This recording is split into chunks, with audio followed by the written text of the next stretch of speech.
I wanted to get into the music industry ever since I was a kid, and I heard DJ Jazzy Jeff and the Fresh Prince rap Parents Just Don't Understand. My dad took me to the concert, which was in Mississauga. That is so funny. It was from that moment that launched Duane D.O Gibson into Canadian hip-hop stardom. Gibson has sold thousands of albums and is a Guinness World Record holder for longest freestyle rap. My favorite thing about performing is when you just get to that state where you're not even thinking about the words or the rhymes, but they just start flowing and you can feel that energy from the crowd, that they're connecting with that energy as well. While Gibson is still focusing on his rap career, he has shifted his time to motivational speaking as well. The fifth-generation Black Canadian from Saskatchewan is also pushing an initiative for Black History Month. Black Canadian 365 is an initiative to show that Black history isn't just about 28 days, it's 365.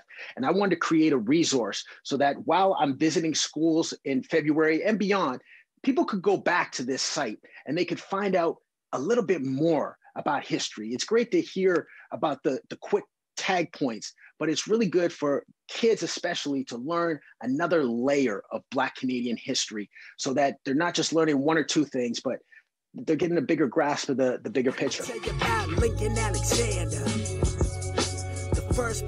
Gibson says this is a resource he wishes he had as a kid. When I was a kid, one of the first books that I read and really got into was about Jackie Robinson. That's why I'm wearing the Jackie Robinson jersey today.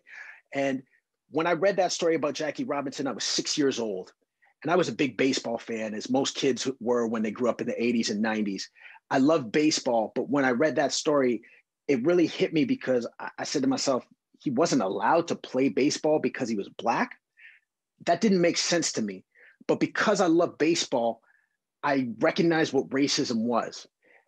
I wasn't really taught about Jackie Robinson in school. So I think that Black history is not just important for racialized students, but it's important for everyone.